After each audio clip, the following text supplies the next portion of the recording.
नमोस्तु नमोस्तु। नमो अरिहंताणं, नमो सिद्धाणं, नमो आयर्याणं, नमो वज्रायाणं, नमो लोये सवसाहुणं। वन्दे तु सवसिद्धे ध्रुवमचलमणोऽमं गदिं पते।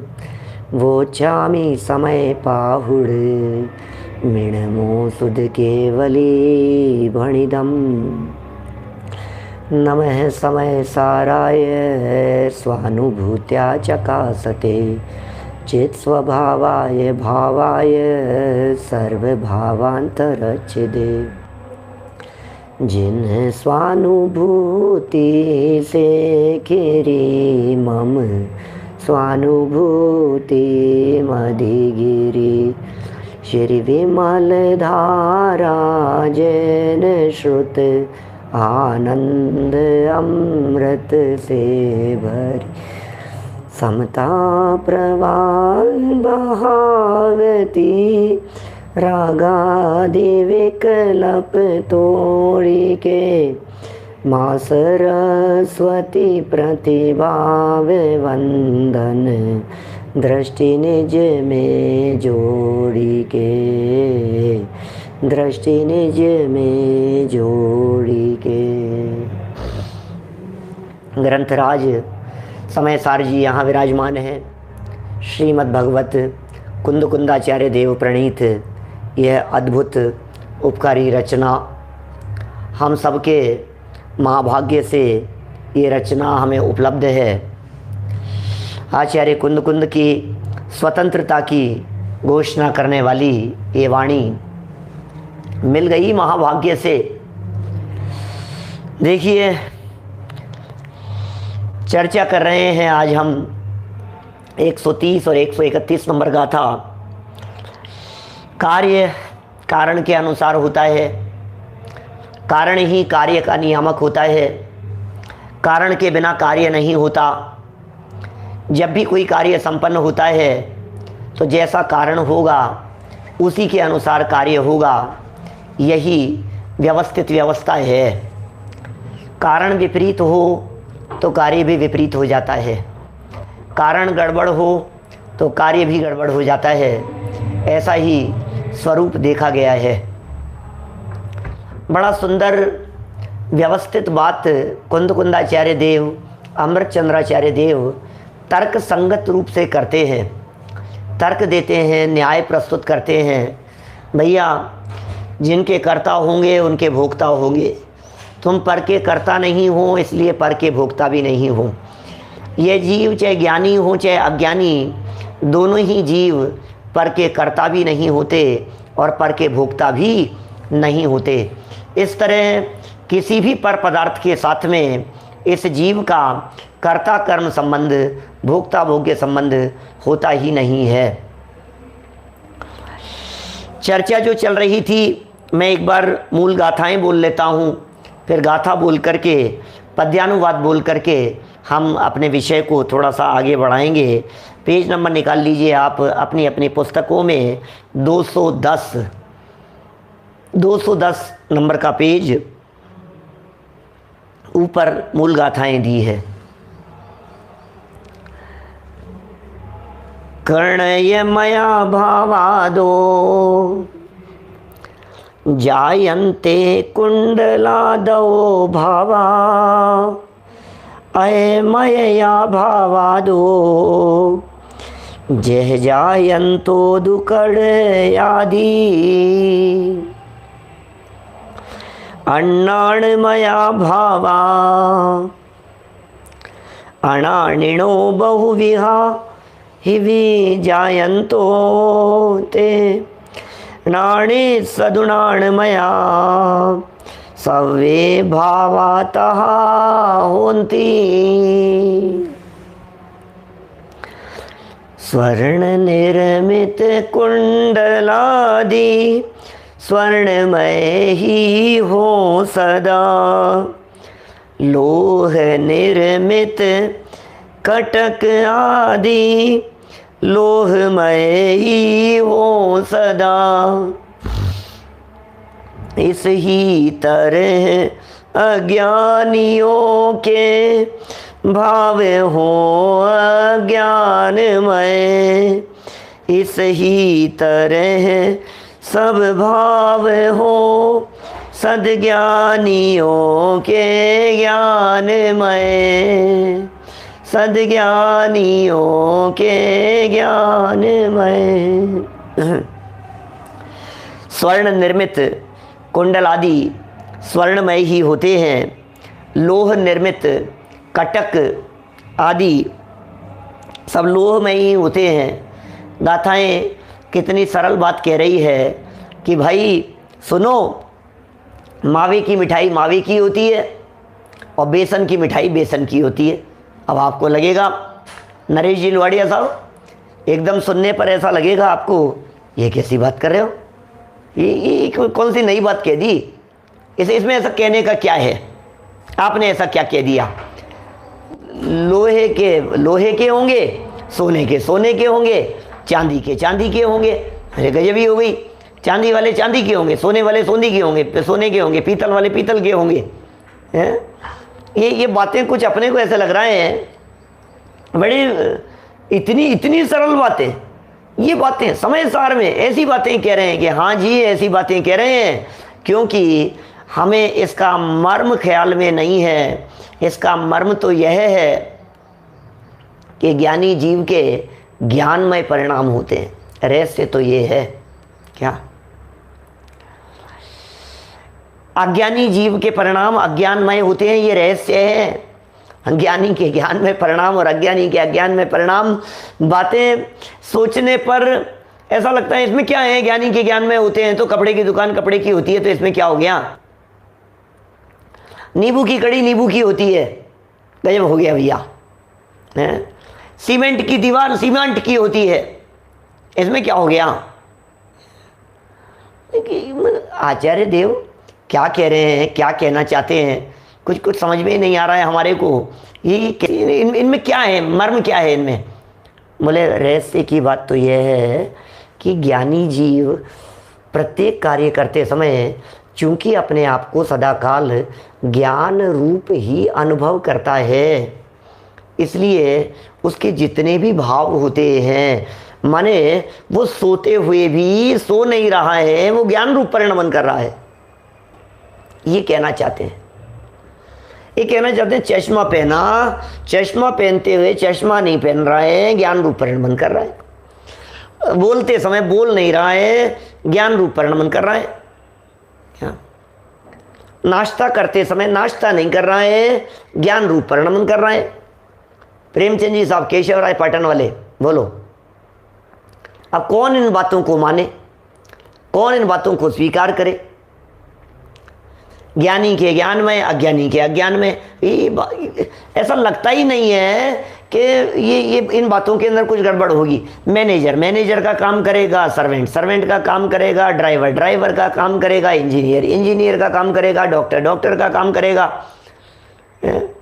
वकील का काम करेगा, सीए का काम करेगा, एमबीए मैंने ऐसा लगता ही नहीं है अपने को। इसमें कौन सी बड़ी बात कह दी। अरे इसमें बड़ी बात ये कह दी कि उसकी फीलिंग में, जैसे बिजनेसमैन है तो वो बिजनेसमैन बिजनेस कब करता है, व्यापारी व्यापार कब करता है, हर समय करता है ना। अब ये बातें हम प्रयोग करते हैं रोजाना हमारे प्रयोग में ये बात आ रही है। ज्ञानी के अंतरात्मा के साथ में, अंतर में बैठे हुए परमात्मा के साथ में ये अभेदता कब नहीं है, ज्ञायक भगवान आत्मा के साथ में अभेदपन की अनुभूति कब नहीं है, अभेद आत्म तत्व के साथ में तन्मयता, एकत्व बुद्धि, एक में एक पना, ये कब नहीं है, ये बतलाइए। स्वभाव का अवलंबन, आइए जैन साहब, स्वभाव का अवलंबन उसके प्रतीति में प्रति समय वर्तता है। हर्षवर्धन जी साहब, प्रति समय क्या, प्रति समय उसके यही वर्त रहा है। प्रति समय उसके अपने ज्ञायक भगवान आत्मा के साथ में, मैं तो ज्ञायक हूं। आप देखिए जिसकी लगन लगती है ना, दूसरा कुछ सूझता नहीं है। दादा का एक बहुत प्रसिद्ध उदाहरण है, नाम क्या है उसका प्रवचन का, आत्मा और परमात्मा, क्या ऐसा उस प्रवचन का नाम है। मैं स्वयं हूँ, मैं स्वयं भगवान हूँ। उस पुस्तक में 3 प्रवचन हैं। एक करोड़पति रिक्शे वाले का है, एक आत्मा परमात्मा है, उसमें एक मेले में खो जाने वाले बच्चे के दृष्टांत की चर्चा की है। बहुत ही गजब का स्पष्टीकरण है। ज्ञानी की ज्ञान परिणति को दिखाने के लिए मैं उसका थोड़ा सा अंश आपके सामने बताना चाहता हूँ। एक बच्चा मेले में खो गया, रोने लगा। मेला चल रहा था, बड़ा भारी था, कुंभ के मेले जैसा, हजारों लाखों लोग होंगे। माँ की उंगली पकड़ करके चलने वाला बच्चा खो गया। बच्चा तो क्या खोया, माँ और बेटा दोनों बिछड़ गए। माँ के साथ में बेटा नहीं है, बेटे के साथ में माँ नहीं है। माँ बच्चे को तलाश रही है और बच्चा माँ को तलाश हुआ मम्मी मम्मी करके रो रहा है। पुलिस वालों को बच्चा मिल गया। माँ तो तलाश रही है, पुलिस में तो क्यों रिपोर्ट लिखवाएगी। चारों तरफ बच्चे को तलाश रही है, उस भीड़ में बच्चा कहाँ है, बच्चा कहाँ है, बच्चा कहाँ है। पुलिस वालों को बच्चा मिल गया और पुलिस वाले उस बच्चे को लेकर के खड़े हो गए एक जगह पर। उससे पूछते हैं किसके बच्चे हो, कि माँ। मम्मी का नाम क्या है, मम्मी माँ। तुम्हारा नाम क्या है, कि माँ। काफी देर तक एक ही बात उस बच्चे के दिलो दिमाग में, माँ माँ और माँ, माँ के अलावा दूसरा कुछ नहीं। जो प्रश्न पूछो सबका जवाब क्या है, माँ। भूख लगी है, माँ माँ माँ, माँ ही माँ दिख रही है उसको, माँ के अलावा दूसरी कुछ नहीं। भूख लग रही है, माँ। पानी पिएगा, कि माँ। अब आप उस बच्चे की, उस रोने वाले बच्चे की, 2 साल के बच्चे की आप जरा परिकल्पना करके देखिए। उसके दिलो दिमाग में कोई भी प्रश्न करो, कुछ भी बोलो, उसे माँ के अलावा दूसरा कुछ समझ में नहीं आता है, कुछ दिखाई नहीं देता है।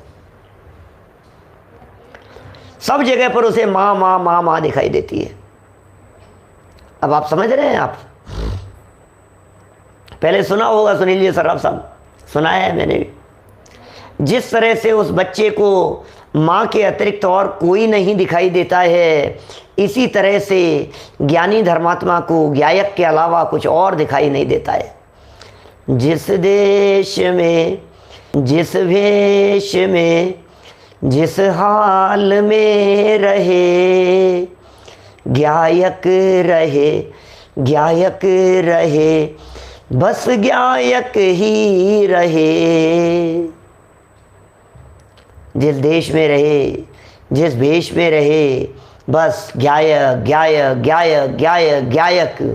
अरे गायक की ही धुन सवार है जिसके दिलो दिमाग पर, गायक ही गायक जिसे दिखाई देता है। उठते बैठते, खाते पीते, नहाते धोते, चलते फिरते, दुकान पर बैठे हुए, गायक गायक गायक गायक गायक पना जिसके दिलो दिमाग पर सवार है, वो है गायक, ज्ञानी है वो।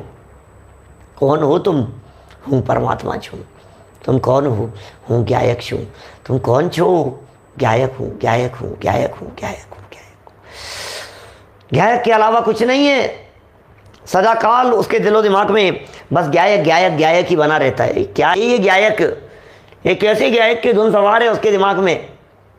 समझ से परे होती है, नादान लोग समझ नहीं पाते हैं। कल मैंने एग्जाम्पल दे करके कही थी, कई बार में पिछले दिनों में वह एग्जाम्पल दे चुका हूँ। हमारे क्लास में पढ़ने वाले बच्चों का, कॉलेज में पढ़ने वाले बच्चों का, एमए पीएचडी करने वाले बच्चों का 24 घंटे उसके दिमाग में वही पीएचडी कर रहा हूँ, पीएचडी कर रहा हूँ, पीएचडी कर रहा हूँ, पीएचडी कर रहा हूँ, पीएचडी कर रहा हूँ। क्या क्या कर रहा है तू? पीएचडी कर रहा है। वो पीएचडी कब करता है? जब वो सो रहा होता है तो पीएचडी करता है कि नहीं करता है? जब वो नहा रहा होता है तो पीएचडी करता है कि नहीं करता है? हर समय हर समय हर समय ये बात यहाँ कह रहे हैं।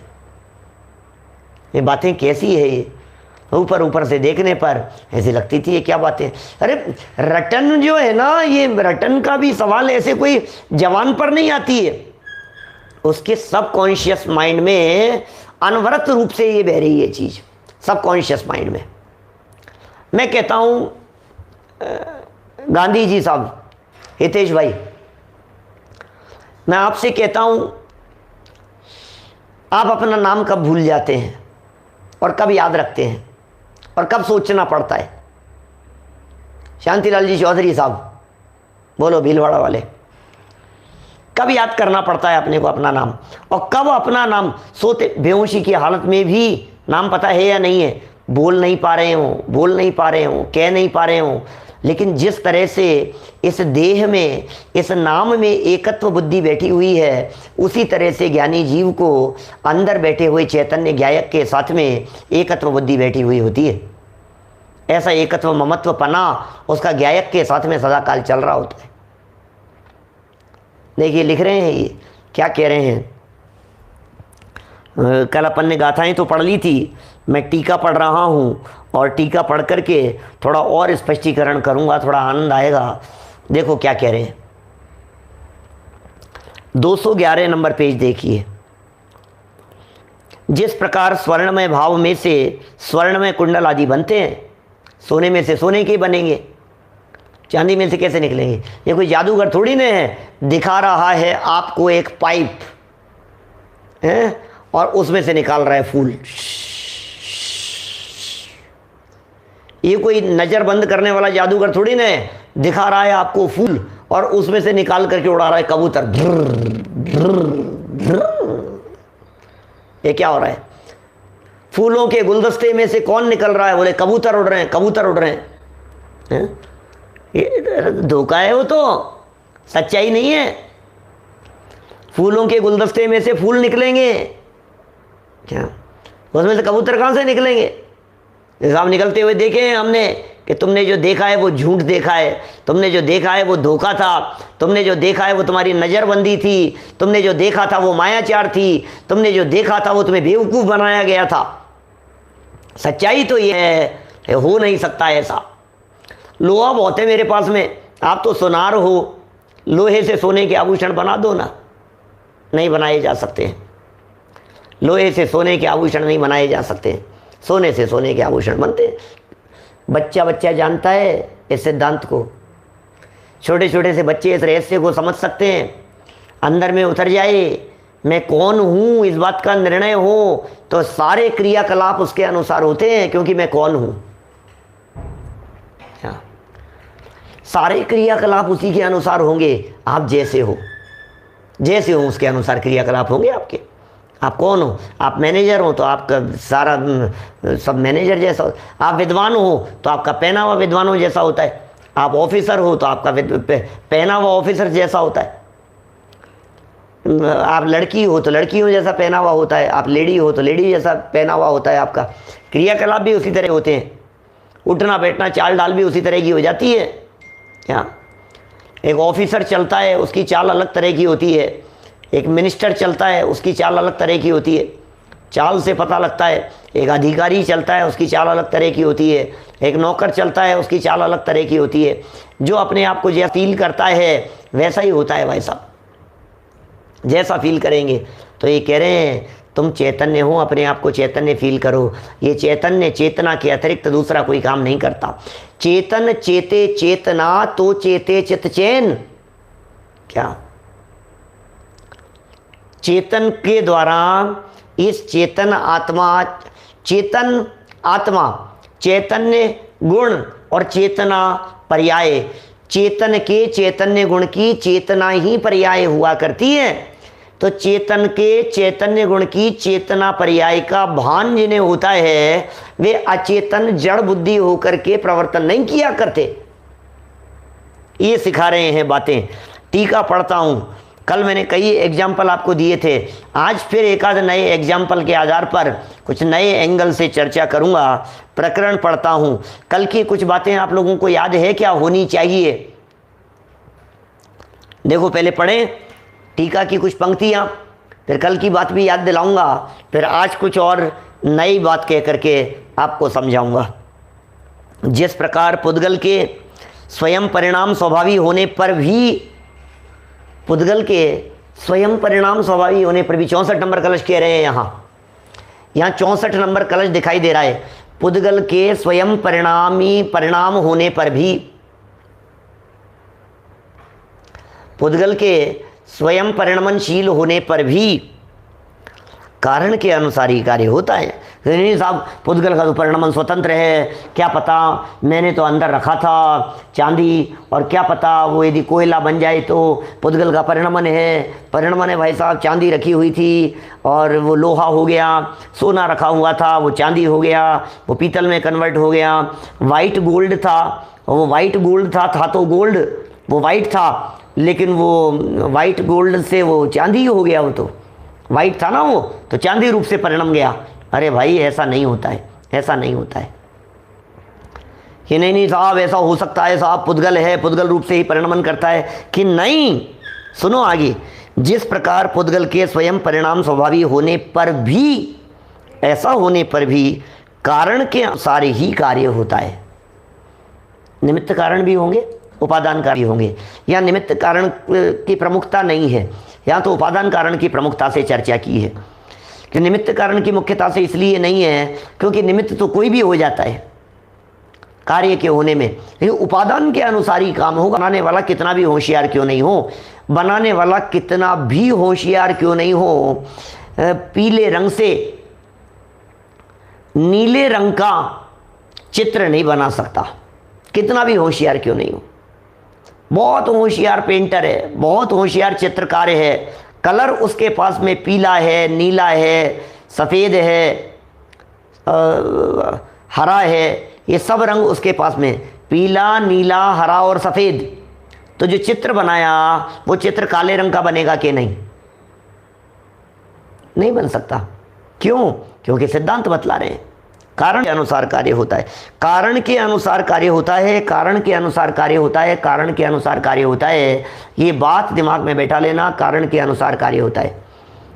जैसा दूध होगा वैसी दूध की मिठाई बनेगी, जैसे बादाम होंगे वैसे बादाम का हलवा बनेगा, जैसे दूध चावल आदि होंगे उसी तरह की खीर बनेगी। अरे मटेरियल के अनुसार, कल एग्जाम्पल दिया था, मटेरियल के अनुसार सामान बनता है, मटेरियल के अनुसार प्रोडक्शन होता है, रॉ मटेरियल के अनुसार फिनिश गुड्स बन करके दिखाई देता है। अच्छी क्वालिटी के लिए अच्छी क्वालिटी का रॉ मटेरियल यूज लिया जाता है, जैसी क्वालिटी होगी उसी के अनुसार। ये कैसा शाश्वत नियम है। मकान बनते हैं ना, मकान बिल्डिंगें बनती है, किससे बनती है? सीमेंट से बनती है, बजरी से बन रही है कि नहीं? सीमेंट और बजरी तो नहीं है हमारे पास में, लेकिन चूना है, तो चूने के मकान चूने से बनेंगे। चूने के मकान में सीमेंट का उपयोग नहीं होता है, सीमेंट के मकान में चूने का उपयोग नहीं होता है। जो जैसा होता है वैसा होता है। बेसन से बनी हुई सारी मिठाइयाँ बेसन की होती हैं क्या? किसी व्यक्ति ने बेसन के व्यंजन छोड़ दिए, तो क्या क्या छोड़ दिया?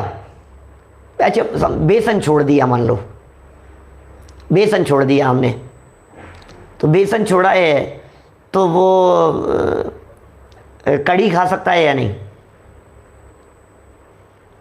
बेसन छोड़ दिया है तो गट्टे खा सकता है या नहीं?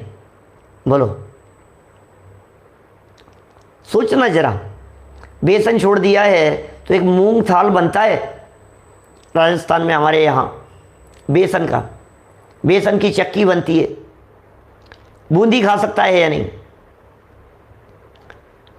लड्डू खा सकता है या नहीं? बेसन वाले कैसे खाएगा? बेसन के लड्डू कैसे खाएगा? बेसन की मिठाई कैसे खाएगा? आप सोचो जरा क्या क्या कहा जा रहा है, आप सोचो जरा क्या बातें कही जा रही है। हमने बेसन छोड़ा है, लड्डू थोड़ी ने छोड़ा है। अच्छा, बेसन छोड़ा के लड्डू छोड़ा, बेसन छोड़ा के मिठाई छोड़ी। डॉक्टर ने, अच्छा अभी छोड़ने की बात मत करो, अभी डॉक्टर ने बंद कर दिया कि तुम्हारा बेसन बंद है।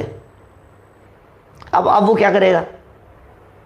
उसकी सारी अवस्थाएं बेसन ही कहलाती है, बेसन की अवस्थाएं बेसन कहलाती है, चेतन की अवस्थाएं चेतन कहलाती है, अचेतन की अवस्थाएं अचेतन कहलाती है। पुद्गल का परिणमन पुद्गल कहलाता है। मोहन थाल क्या बनाओ? मोहन थाल कहते हैं। मूंग जैसा बनता है उसका, मूंग के लड्डू का, मूंग का मूंग थाल कहते हैं, मून थाल कहते हैं, मोहन थाल कहते हैं, क्या कहो। बड़ी अजब की बातें हैं भाई साहब। मीठा छोड़ देने वाला, मीठे रूप से परिणमन जो कुछ भी चीज़ है उन समस्त चीज़ों का त्याग होता है। और क्योंकि भूत भावी पर्यायों में वही व्याप्ता हुआ दिखाई देता है। भाई अमित शास्त्री जी गुना वाले, हमारे जो समंत भद्राचार्य हैं, उन्होंने आप्त मीमांसा में एक बहुत सुंदर श्लोक लिखा, पयो व्रतो न दध्यति न पयोति दधिव्रत है, अघोरस व्रतो नोभे तस्मात् तत्वम त्रयात्मकम। 59-60 नंबर का श्लोक है आप्त मीमांसा का, न्याय का महान ग्रंथ है। समंत भद्राचार्य क्या लिखते हैं, क्या सुनो, तस्मात् तत्वम त्रयात्मकम, पयोव्रतो, दूध पीने का जिसका नियम है कि भाई आज तो दूध पीने का नियम है, दूध ही पीता है वो, दही नहीं लेता, पयोव्रतो, दूध का व्रत है। न दध्यति न पयोति दधिव्रत है, जिसके दही ले सेवन का व्रत है वो दूध नहीं लेता है। दही लेगा, भैया आज तो मेरे दही का नियम है, दही लूँगा, आज तो मेरे दूध का नियम है, मैं दूध लूँगा। या फिर उल्टा लगाओ, जिस व्यक्ति के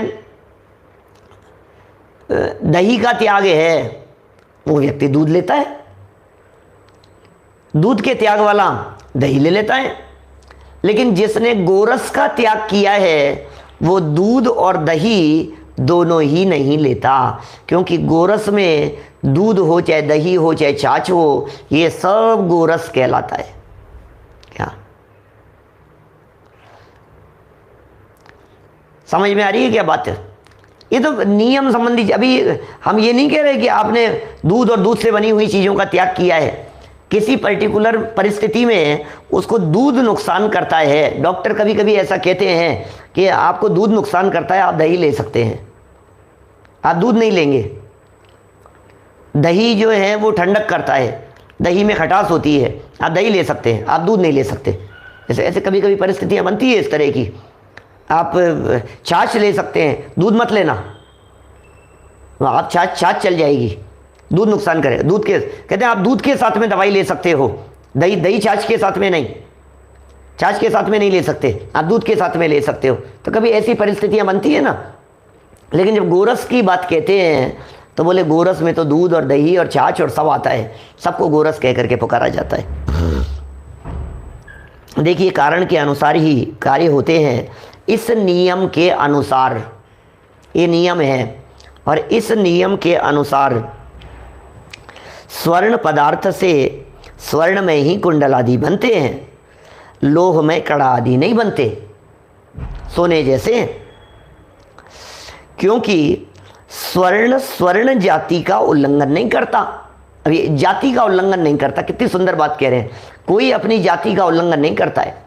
जाति का उल्लंघन कैसे करे? नमक अपनी जाति का उल्लंघन कैसे करे? मिर्च अपनी जाति का उल्लंघन कैसे करे? स्वर्ण जाति का उल्लंघन नहीं करता। तथा लोह पदार्थ से लोह में कड़ा आदि बनते हैं, स्वर्ण में कुंडल आदि नहीं बनते। अब सेकंड व्याख्या कर रहे हैं, लोह में पदार्थ था, लोहे का पदार्थ था, उससे लोहे के आभूषण बन रहे हैं, कुंडल आदि कैसे बनेंगे? क्योंकि लोह जाति का उल्लंघन नहीं करता। जैसे सोना सोने की जाति का उल्लंघन नहीं करता, ऐसा लोहा लोहे की जाति का उल्लंघन नहीं करता, पीतल की जाति का उल्लंघन नहीं करता। सब अपनी अपनी जाति के अंदर रहते हैं, सब अपने अपने चतुष्टय में रहते हैं। आदरणीय लालचंद भाई का वचन है ना, प्रमाण के बाहर जाना नहीं और प्रमाण में अटकना नहीं। बहुत ज़बरदस्त वचन है। आदरणीय लालचंद भाई बड़े ज़बरदस्त विद्वान थे अपने समय में, राजकोट निवासी। बहुत सुना हमने उनको, और बड़े गजब के ही बातें और रहस्य निकलते थे उनकी वाणी में। प्रमाण में अटकना नहीं और प्रमाण से बाहर जाना नहीं। प्रमाण माने द्रव्य क्षेत्र, स्व काल भाव, स्व चतुष्टय स्वरूप वस्तु, इससे बाहर तो निकलने की बात ही नहीं है। तो फिर द्रव्य क्षेत्र काल भाव में स्व चतुष्टय स्वरूप जो वस्तु है, उस वस्तु में उसमें तो केली करें। बोले नहीं नहीं, सुनो सुनो सुनो, जो स्वचतुष्टय स्वरूप वस्तु है ना, उस वस्तु में अटकना नहीं है। क्योंकि आइए जैन साहब, यदि उसमें अटके रहेंगे स्वचतुष्टय स्वरूप वस्तु में, तब भी आत्म तत्व का अनुभव नहीं होगा। अरे प्रमाण से बाहर वाले लोगों को तो बाउंड्री से बाहर कर दो। वस्तु स्वरूप की चर्चा चल रही है और तुम शरीर आदि परद्रव्यों की बात करो तो बाउंड्री के बाहर चले गए। उनका क्या लेना देना है? शरीर आदि का क्या लेना देना है? कपड़े मेरे हैं, संयोग मेरे हैं, मकान मेरा है, दुकान मेरी है, ज़मीन मेरी है, क्या मेरी मेरी करके मरे जा रहा है? उनसे क्या लेना देना है? उनसे क्या लेना देना है बताइए? पर वस्तुएं आज तक कभी तुम्हारी हुई नहीं है और हो नहीं सकती है, तो उनको तो अलग कर दो, डाल दो उनको तो कूड़े में। अब ज्ञान दर्शन चारित्र आदि तो मेरे है ना, ये तो प्रमाण के भीतर की बात है ना। ज्ञान मेरा, दर्शन मेरा, चारित्र मेरा, सुख मेरा, ये सब तो मेरे अंतर की चीज़ है ना। क्या ये सब तो मेरे अंदर की बातें हैं। गुण भेद की चर्चा हो, चाहे प्रदेश भेद की चर्चा हो, ये सब तो प्रमाण के भीतर। प्रमाण माने द्रव्य, क्षेत्र, काल, भाव, इस स्वचतुष्टय को युगपत ग्रहण करना वो प्रमाण कहलाता है। द्रव्य माने वस्तु, क्षेत्र माने प्रदेश, काल माने पर्याय, भाव माने गुण धर्म शक्तियाँ। तो आत्म तत्व के गुण धर्म और शक्तियाँ ये भाव है। आत्मा की पर्याय ये उसका काल है, निजी स्वकाल है। असंख्यात प्रदेशी चैतन्य आत्मा ये क्षेत्र है, और वो परिपूर्ण वस्तु अभेद अखंड ये द्रव्य है। तो द्रव्य, क्षेत्र, काल और भाव ये स्वचतुष्टय है। लेकिन आचार्य देव यहाँ कहना चाह रहे हैं क्या? आचार्य देव यहाँ क्या बात कहना चाह रहे हैं? वे कह रहे हैं कि यदि गुण भेद भी विकल्पात्मक दशा रूप से चल रहा है तो तू प्रमाण में अटक करके रह गया, प्रमाण के बाहर तो नहीं गया। तेरी बातें वस्तु स्वरूप से बाहर असद्भूत रूप बातें तो नहीं है, बात तो सच्ची है, लेकिन उसके बावजूद भी कहते हैं तुम्हारा चिंतन इस प्रमाण में ही अटक करके रह गया। द्रव्य, क्षेत्र, काल, भाव, गुण पर्याय, द्रव्य गुण पर्याय, शक्तियाँ, गुण भेद, इन्हीं में अटक करके रह गया। अरे इनमें अटकना नहीं है, इनसे भी सुलझना है। इनमें प्रवेश करो और इनमें अटको मत। चक्रव्यूह तोड़ा ना अभिमन्यु ने, चक्रव्यूह के बाहर निकलना नहीं। बाहर से कुछ नहीं होगा, पहले अंदर प्रवेश करो या भेद किले में, और अंदर प्रवेश करने के बाद में अंदर अटको मत, उससे परे हो जाओ, उससे पार हो जाओ। तो प्रमाण से बाहर जाना नहीं और प्रमाण में अटकना नहीं, ऐसी बात कह रहे हैं। अपनी जाति का उल्लंघन नहीं करता। दुनिया की कोई वस्तु अपनी जाति का उल्लंघन नहीं करती। कपड़े से बने हुए बर्तन, मिट्टी के नहीं, कपड़े से बने हुए जो बर्तन नहीं, कपड़े से बने हुए ये निर्मित वस्त्र ये मिट्टी के नहीं होंगे। बनाया तो मिट्टी का था, ऐसा हमने कुछ चमत्कार किया। आइए जैन साहब, बना तो था किसका? मिट्टी का बनाया था, और ऐसे फूंक मारी, ऐसे झाड़ा लगाया कि वो मिट्टी से बना हुआ वो कपड़े हो गए, कपड़े तैयार हुए। बनाया तो हमने चित्र था, पेंटिंग बनाई थी हमने, और उन पेंटिंग में ऐसा जादू किया कि पेंटिंग में से लड़की निकल करके आ गई। ऐसे दिखाते हैं ना, निकल करके आ जाए। चित्र बनाया सामने, और जो चित्र बनाया था वो चित्र में से निकल करके आ गया। क्या दिनेश सिंह जी साहब रन्नौद वाले, बोलो, पेंटिंग में से क्या, जरा तस्वीर से तू निकल कर सामने आ। ऐसा तस्वीर से निकल करके सामने आ सकता है कोई व्यक्ति? तस्वीर रूप है, व्यक्ति रूप है, हैं? ऐसा कैसे होगा? तस्वीर से निकल करके कोई सामने कैसे आ सकता है? संभव नहीं है ये बातें। देखो इसी प्रकार जीव की बात कर रहे हैं। एक में पुद्गल की बात कह दी, दृष्टांत में पुद्गलों की चर्चा थी, कारण के अनुसार ही कार्य होता है। अब चेतन की बात कर रहे हैं। इसी प्रकार जीव के स्वयं परिणाम स्वभावी होने पर भी कारण के अनुसार ही कार्य होते हैं। जीव भी परिणामन स्वभावी है। क्या जीव भी स्वयं परिणामन स्वभावी है, स्वयं परिणमन स्वाभाविक है। पीछे कितने तर्क दिए थे, पीछे कितनी बातें कही थी। ऐसा कहा था कि जीव में यदि स्वयं परिणमन की योग्यता नहीं हो तो पुद्गल कैसे परिणम आएंगे, पुद्गल में यदि स्वयं परिणमन की योग्यता नहीं हो तो जीव कैसे परिणम आएगा। शक्तियों की चर्चा की थी, स्वयं परिणमते हुए को पुद्गल परिणमाता है या नहीं परिणमते हुए को परिणमाता है। परिणमते हुए को परिणमाता है तो जरूरत क्या है, और नहीं परिणमते हुए को परिणमावे कैसे। बातें कुछ ख्याल में आ रही है क्या लिख रहे हैं, क्या कह रहे हैं ये। परिणमते हुए को नहीं कैसे परिणमावे, नहीं परिणमते हुए को परिणमावे कैसे, और स्वयं अपनी योग्यता से परिणमन कर रहा है तो तुम्हारी जरूरत क्या है।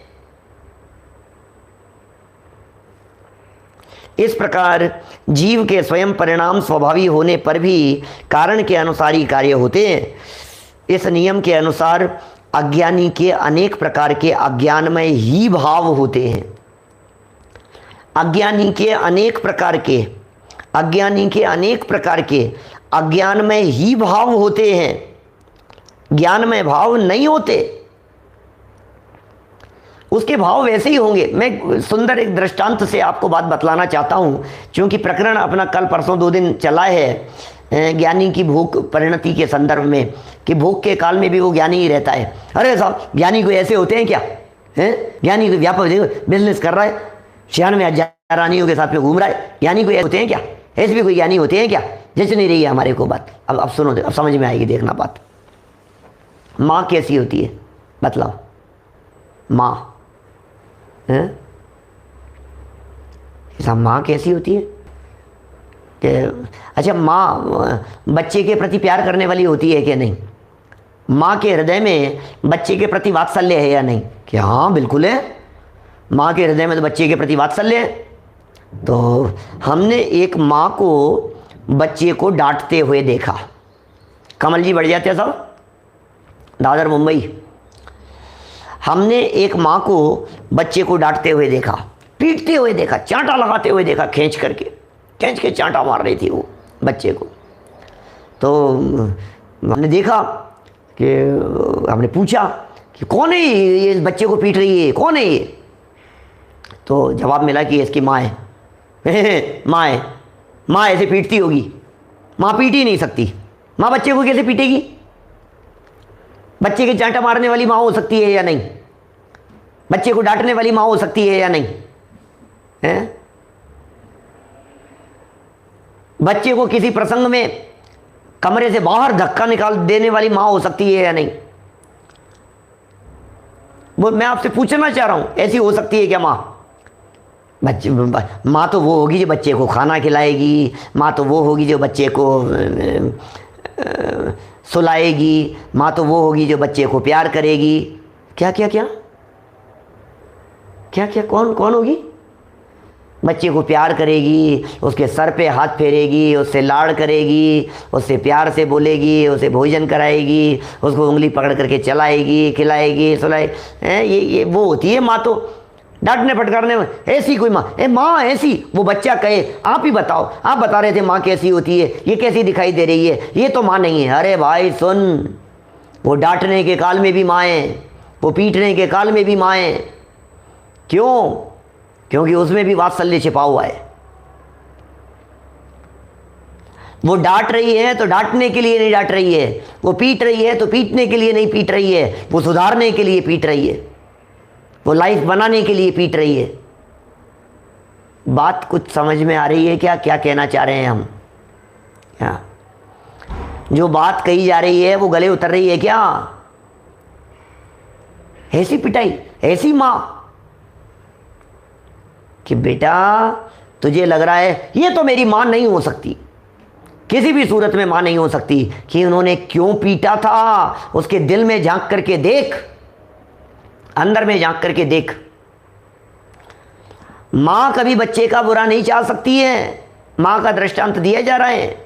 माँ अपने बच्चे का कभी बुरा नहीं चाहती, माँ अपने बच्चे का कभी बुरा नहीं करती। माँ सदा काल ये विचार करती है ये बच्चा कैसे सुधर सकता है, इस बच्चे का हित किस में होगा। अरे तेरी पिटाई में हित है, तुझे खेलने नहीं दे रही है तो उसमें बच्चे का हित है।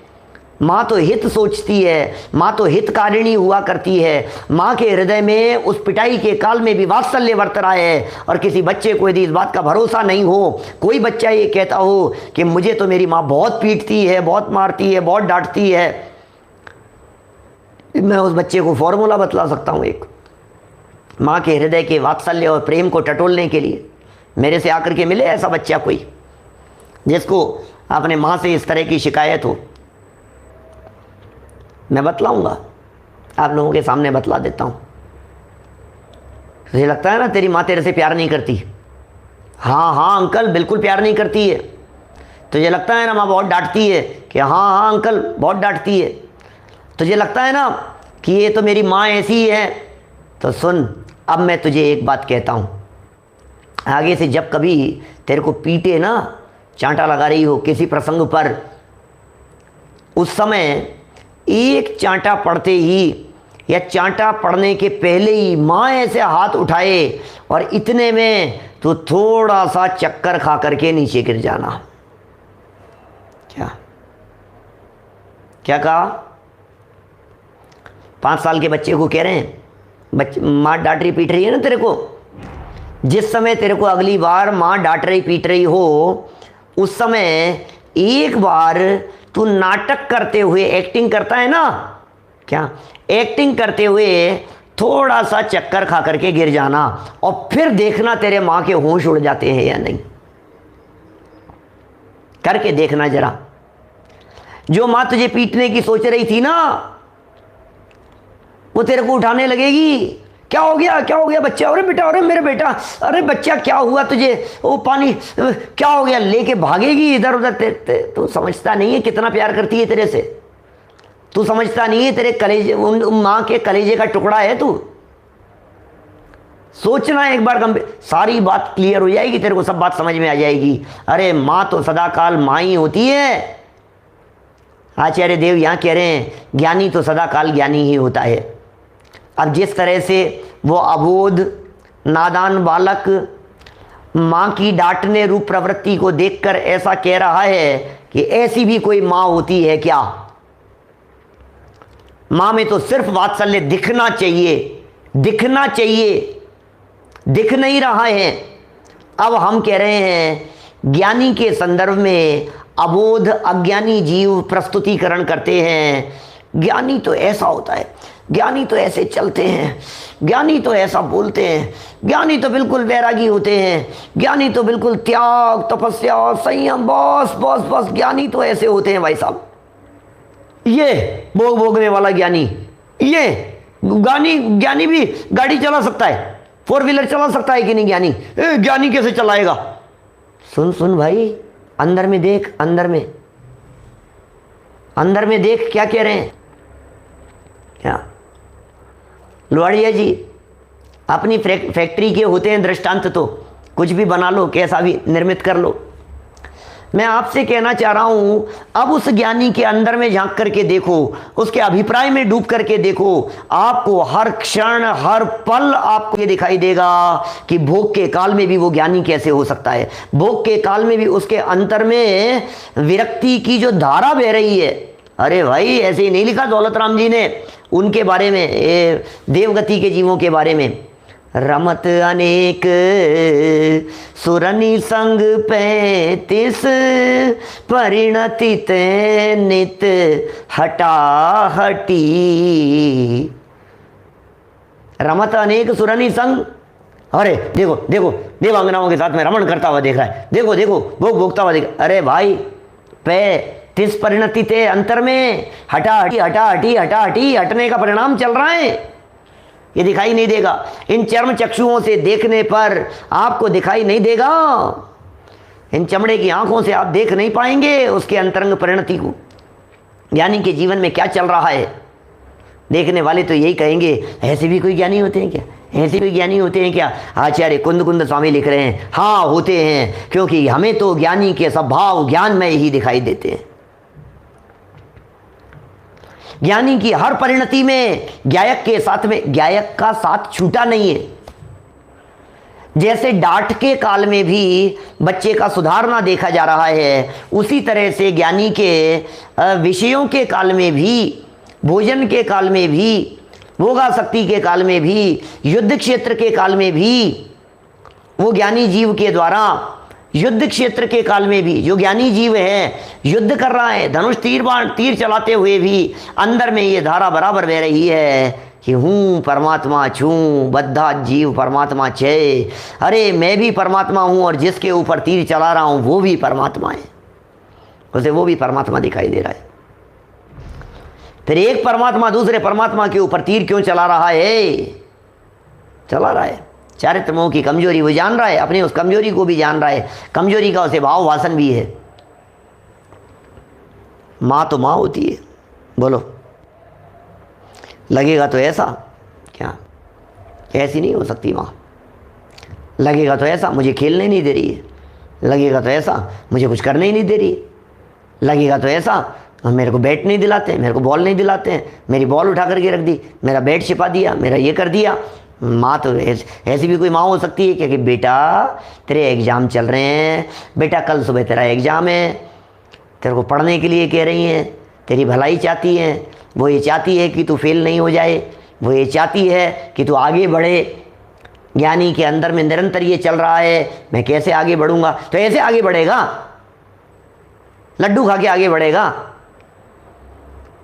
हाँ लड्डू खा के आगे बढ़ेगा, कोई बात नहीं, इसमें क्या हो गया? गजब गजब की बातें हैं। चलो खैर, मैं जिस दृष्टांत की बात कर रहा था वो दृष्टांत मैंने आपके सामने प्रस्तुत करने का प्रयत्न किया। इसी तरह से कह रहे हैं अज्ञानी के अनेक प्रकार के भाव अज्ञान में ही होते हैं, क्योंकि अज्ञानी जीव उसके अज्ञानमय होते हैं, माने पर के साथ में एकत्व, ममत्व, कर्तृत्व, भोक्तृत्व रूप होते हैं। उसको कायम रखना उस अर्थ को जो कल किया गया था। ज्ञानी के सारे भाव अज्ञान में होते हैं का मतलब एकत्व, ममत्व, कर्तृत्व, भोक्तृत्व, बुद्धि रूप होते हैं, इसी का नाम तो है अज्ञान में होते हैं। अज्ञान में का मतलब क्या है? ज्ञानी के ज्ञान में होते हैं का मतलब क्या है? पर के साथ में एकत्व, ममत्व, कर्तृत्व और भोक्तृत्व रूप नहीं होते हैं।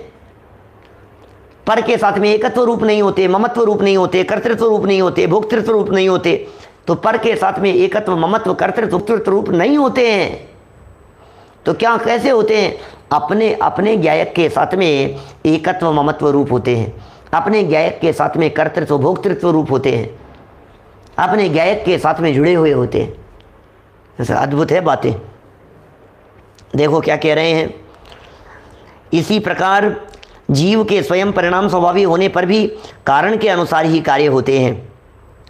इस नियम के अनुसार अज्ञानी के अनेक प्रकार के अज्ञान में ही भाव होते हैं, ज्ञान में भाव नहीं होते, क्योंकि अज्ञान में भाव अज्ञान जाति का उल्लंघन नहीं करते। ओहो, अज्ञान में भाव अज्ञान जाति का उल्लंघन नहीं करते, और ज्ञान में भाव नहीं होते क्योंकि अज्ञान में भाव अज्ञान जाति का उल्लंघन नहीं करते, तथा ज्ञान में भाव वाले ज्ञानी के अनेक प्रकार के ज्ञान में ही भाव होते हैं।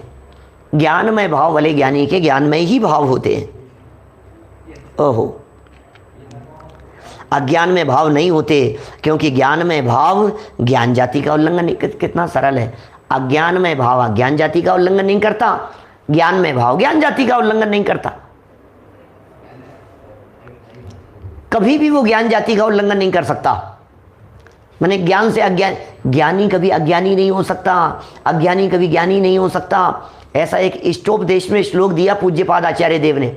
उन्होंने कहा, नाग्यो विज्ञत्व मायाति, विज्ञो नाग्यत्व मृच्छति, निमित्त मात्रम अन्यस्तु गतेर धर्मास्ति कायवत। कभी भी अज्ञानी को ज्ञानी नहीं बनाया जा सकता और ज्ञानी को अज्ञानी नहीं बनाया जा सकता। क्या अनंत तीर्थंकर भी एक अज्ञानी को ज्ञानी नहीं बना सकते, और अनंत अज्ञानी मिलकर के भी एक ज्ञानी को अज्ञानी नहीं बना सकते, क्योंकि ज्ञानी ज्ञान रूप ही परिणमन करेगा, अज्ञानी अज्ञान रूप ही परिणमन करेगा। देखिए अंतिम पंक्तियां पढ़ करके बात को पूरी करते हैं। कितने सुंदर गाथा है। अभी ये प्रकरण चलेगा थोड़ा सा और आगे तक। इस प्रकार इन गाथाओं में भी उदाहरण के माध्यम से यही सिद्ध किया गया है कि ज्ञानी के सभी भाव ज्ञानमय होते हैं। पीछे कलश में भी सिद्ध किया था, पीछे सिद्धांत बतलाया था, यहाँ दृष्टांत बतलाया है।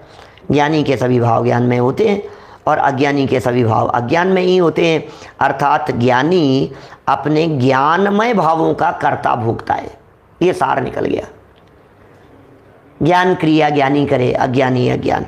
माने ज्ञानी ज्ञान क्रिया का ही कर्ता होता है और ज्ञानी ज्ञान क्रिया का ही भोक्ता होता है, और अज्ञानी अज्ञानमय भावों का ही कर्ता भोक्ता होता है। ज्ञानी अज्ञानमय भावों का कर्ता भोक्ता नहीं हो सकता, क्योंकि ज्ञानी के अज्ञानमय भाव नहीं होते। अज्ञानमय भाव का फिर मैं अर्थ बतला रहा हूँ आपको। अज्ञानमय भाव का अर्थ किसी भी रूप में औदैहिक अज्ञान नहीं समझना। अज्ञानमय भाव का अर्थ किसी भी रूप में अज्ञानता नहीं समझना। अज्ञानमय भाव का अर्थ सिर्फ यही समझना कि कर्तृत्व भोक्तृत्व वाले जो भाव हैं वो ज्ञानी के नहीं होते। परमे कर्तृत्व भोक्तृत्व के भाव ज्ञानी के नहीं होते। ये बात यहाँ कह रहे हैं, ये रहस्य यहाँ कहा गया है। इस तरह अपन ने 130 131 नंबर गाथा की चर्चा को पूर्ण किया। शेष चर्चा को कल आगे बढ़ाएंगे। अभी की बात को यहीं विराम देते हैं। निज निधि निज में बताई, यह अनंत उपकार है। उसके लिए जिन वाणी माँ को वंदना शत बार है। वंदना।